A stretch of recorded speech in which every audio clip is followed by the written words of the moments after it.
देखो cytoplasm, cytoplasm क्या है, इसको हिंदी में कोशिका द्रव्य कहते हैं। कोशिका यानी कोशिका के अंदर द्रव्य पदार्थ होता है, लिक्विड मटेरियल होता है, कहते हैं जेली लाइक जो है फ्लूइड है।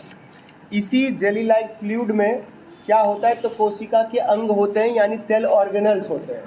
सेल ऑर्गेनल्स कौन कौन से हैं, तो mitochondria, lysosomes, ribosomes, vacuoles, plastid, centrioles, ठीक है, ये सब ER, endoplasmic reticulum, Golgi apparatus, ये सभी क्या है, सेल ऑर्गेनल्स हैं। तो ये सेल ऑर्गेनल जो है साइटोप्लाज्म के अंदर होते हैं।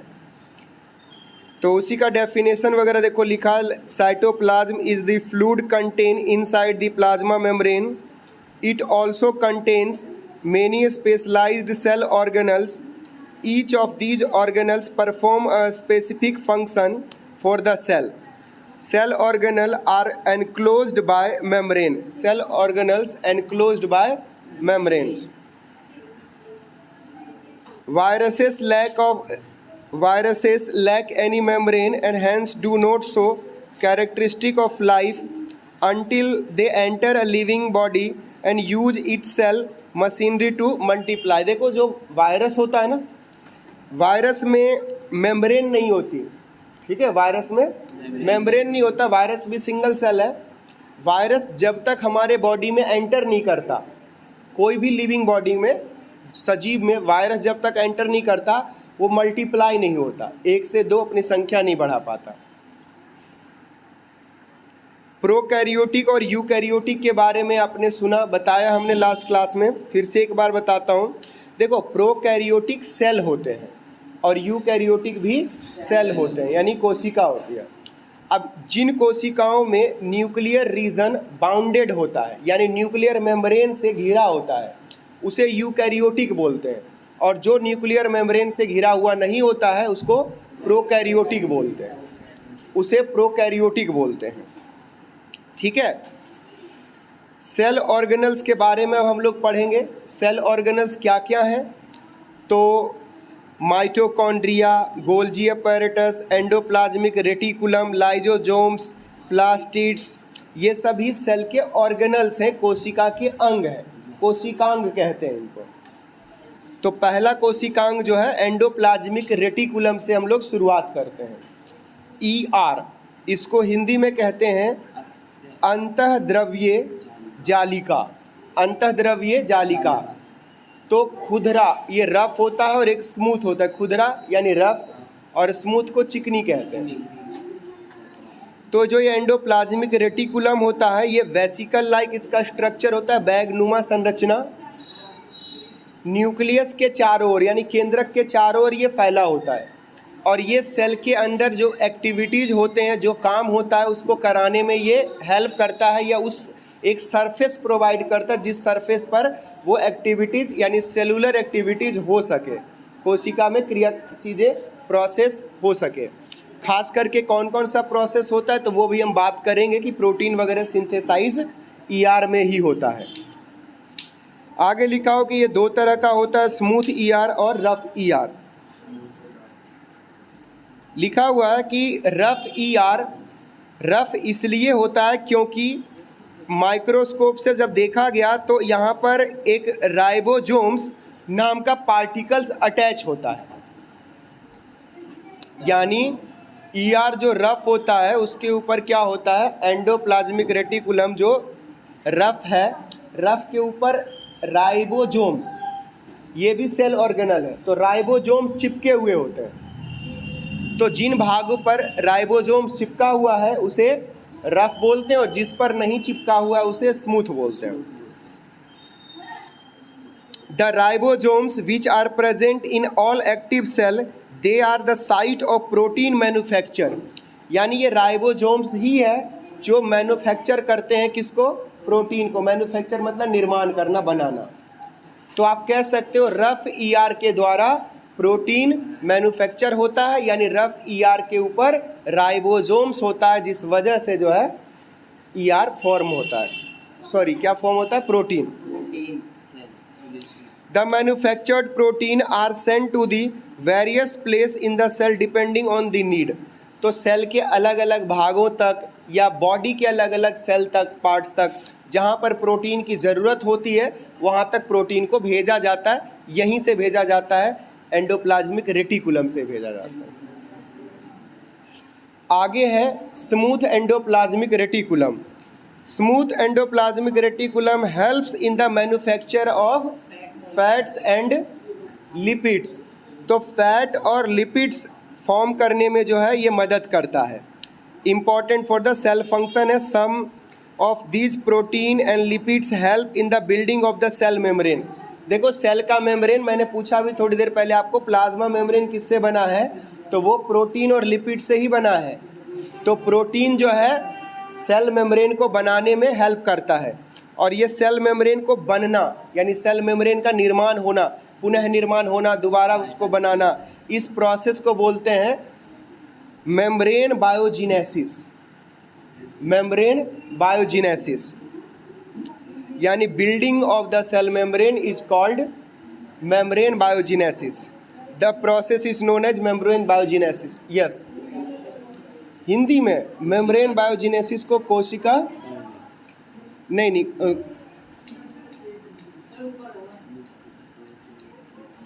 ये हिंदी में बता देता हूँ। मेम्ब्रेन बायोजिनेसिस को जो है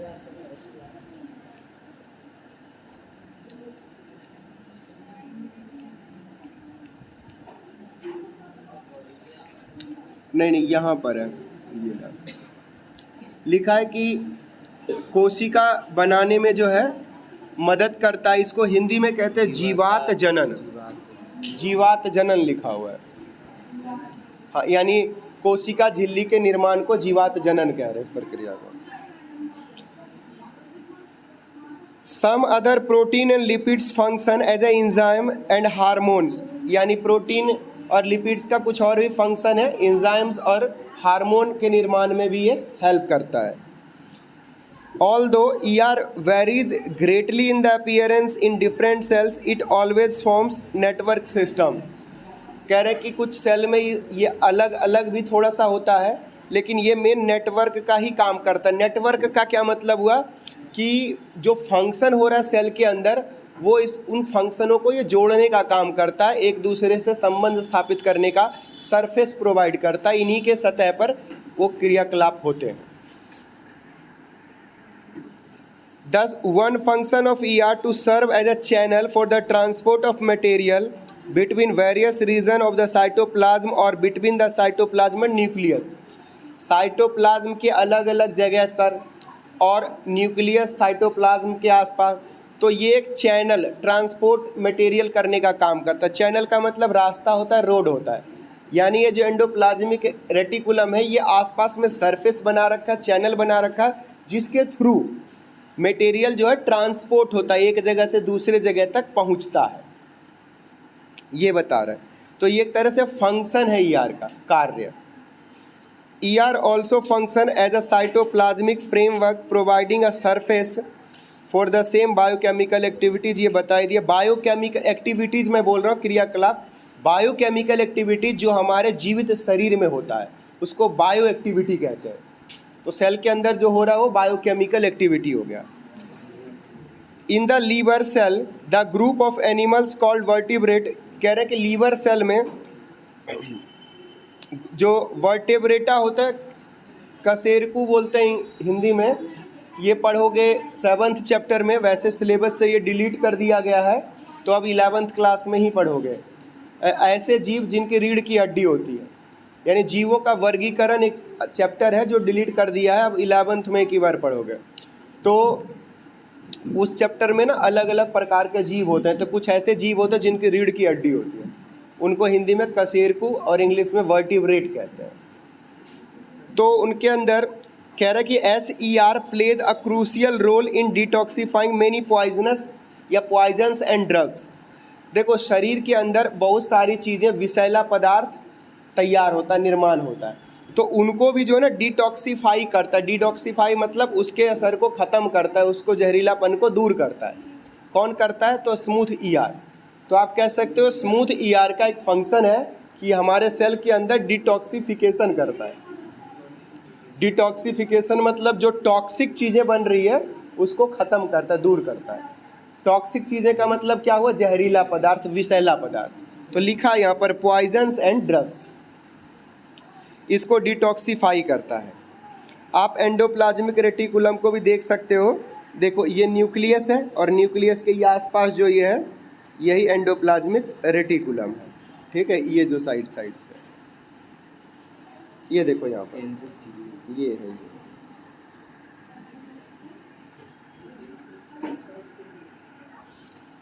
इसके बाद आगे बढ़ते हैं। अगला सेल ऑर्गेनल है गोल्जी अपैरेटस। गोल्जी अपैरेटस, देखो गोल्जी जो है ना, कैमिलो गोल्जी साइंटिस्ट का नाम है, वैज्ञानिक का नाम है, इन्हीं के नाम पर ये गोल्जी अपैरेटस इस सेल ऑर्गेनल का रखा गया। इन्होंने ही इसको डिस्कवर किया। ये क्या होता है, तो ये भी मेम्ब्रेन का एक स्ट्रक्चर है, वेसिकल शेप में होता है। एक तरह से ना ये भी थैलीनुमा संरचना ही है और एक दूसरे पर ना ऐसे करके जुड़ा होता है, ठीक है, फोल्डेड ऐसे करके होता है। तो इसी को सिस्टर्न्स बोलते हैं। यहाँ पर एक वर्ड लिखा हुआ है सिस्टर्न्स। क्या है सिस्टर्न्स, तो इस तरह से ना देखो, इधर मैं कागज़ को मोड़ रहा हूँ ऐसे करके ना, ऐसे नाव नहीं बनाते हो ऐसे करके, तो ऐसे करके ये मुड़ा होता है, तो इसको सिस्टर्न्स कहते हैं। इसका काम क्या है, गोल्जी अपैरेटस, गोल्जी उपकरण का काम क्या है, देखो लिखा हुआ है, लिखा the material synthesised near the ER is packaged dispatched to the various targets inside and outside the cell through the Golgi apparatus। क्या हुआ इसका मतलब कि जो ER एंडोप्लाज्मिक रेटिकुलम के पास मटेरियल सिंथेसाइज हुआ है, जिन मटेरियल का निर्माण हुआ है, वो मटेरियल पहले पैकेज्ड होगा। देखो ऐसा नहीं कि कार्टून में डब्बे में रखेंगे, मतलब इसमें वो अंदर आएगा और इसको फिर डिस्पैच करना, मतलब जहाँ पर इसकी ज़रूरत है वहाँ पहुँचाना है। तो ये परिवहन का काम करता है, पहुँचाने का काम कर रहा है कौन, गोल्जी उपकरण। तो देखो फंक्शन में क्या हो गया, स्टोरेज, मॉडिफिकेशन एंड पैकेजिंग। पहले स्टोर करता है अपने और फिर उसको थोड़ा सा जो है उसमें चेंजेस लाता है और पैकेजिंग करके उसको फिर क्या कर देता है, डिस्पैच्ड, मतलब पहुँचा देता है। Golgi apparatus is also involve in the formation of lysosomes. एक और सेल ऑर्गेनल है, कोशिकांग है, जिसका नाम है लाइजोसोम्स। तो ये गोल्जी apparatus लाइजोसोम्स के फॉर्मेशन में भी इंपॉर्टेंट रोल प्ले करता है, क्योंकि क्वेश्चन यही आएगा गोल्जी apparatus का फंक्शन क्या है, क्या कार्य है इसका। तो इसके कार्य में यही लिखोगे कि ये जो एंडोप्लाज्मिक रेटिकुलम के पास मटेरियल, प्रोटीन, लिपिड्स, फैट, ये सब सिंथेसाइज होता है, इनको पैकेजिंग, मॉडिफिकेशन, स्टोर करके डिस्पैच करता है जहाँ पर टारगेट साइट होता है, जहाँ पर उसको जाना होता है, पहुँचना होता है, या उन चीज़ों का जहाँ पर रिक्वायरमेंट ज़रूरत होती है। और एक और फंक्शन इसका ये है कि लाइजोसोम्स के फॉर्मेशन में भी ये मदद करता है या इन्वॉल्व होता है। तो ये गोल्जी apparatus की बात हो गई। अगला टॉपिक है लाइजोसोम्स।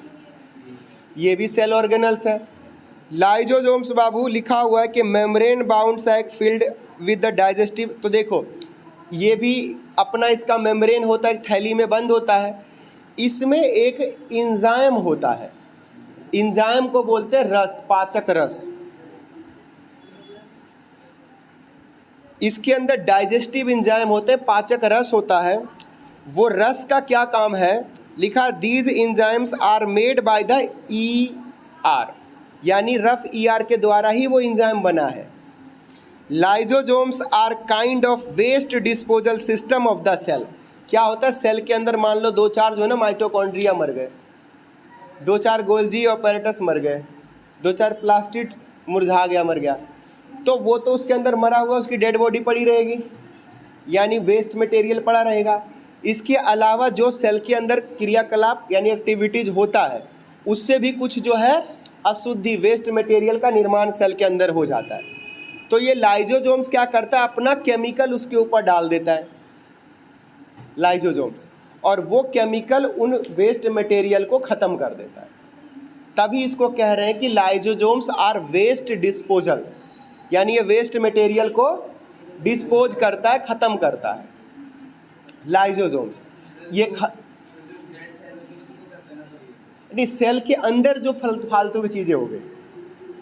अच्छा मान लो बगल वाला सेल ही डेड हो गया तो वो भी पड़ा रहेगा, तो उसको लाइजोसोम्स ही अपने मटेरियल उसके ऊपर एंजाइम छिड़क करके उस सेल को भी खत्म करता है। जैसे देख तो चोट उट लग जाते हैं तो घाव वगैरह धीरे धीरे ठीक होता है ना, तो जो सेल मर जाते हैं देखो धीरे धीरे उड़ जाते हैं, खत्म हो गए, तो वो लाइजोसोम्स ही उनको जो है खत्म करके डेड हो जाते हैं, फिर उनको वेस्ट को डिस्पोज कर देते हैं, उड़ा देते हैं, सड़ा गला देता है। तो लाइजोसोम्स में तगड़ा एंजाइम्स है, यानी ये सेल को क्या रखता है, क्लीन रखता है, साफ सुथरा रखता है, उसमें गंदगी भरने नहीं देता है। कई बार सेल के अंदर फालतू की चीज़ें बाहर से अगर कुछ एंटर हो गई है तो उसको भी ये मार देता है, ठीक है। बट कई बार दिक्कत क्या है कि अगर मान लो कोई दिक्कत हो गई, चोट लग गया, कोई सेल खुद ही डिस्ट्रॉय हो गया, यानी सेल ही ब्रस्ट कर गया, तो उसके अंदर का लाइजोसोम्स भी तो फट जाएगा। तो कई बार अगर ये लाइजोसोम्स ही ब्रस्ट कर गया, मान लो सेल साफ सुथरा, सेल में कुछ भी वेस्ट मटेरियल नहीं है, लेकिन अचानक से लाइजोसोम्स ही ब्रस्ट कर गया, तो इसके एंजाइम बाहर गिर जाएंगे तो अपने सेल को ही गला देंगे। तो इसीलिए इस लाइजोसोम्स को सुसाइड बैग भी कहते हैं, सुसाइडल बैग, यानी ये सेल का सुसाइडल बैग है, आत्मघाती थैली है कोशिका का, अपनी कोशिका को ही गला देगा, खा जाएगा, खत्म कर देगा। कौन? लाइजोसोम्स। तो यही देखो लिखा हुआ है, लिखा lysosomes are able to do this because they contain powerful digestive enzyme capable for break down या breaking down all organic material during the disturbance of cellular metabolism. For example when the cell gets damaged, लिखा ना, cell gets damage, lysosomes may burst and the enzyme digest their own cell, therefore lysosomes are known as the suicide bag, आत्मघाती थैली। ये हो गया।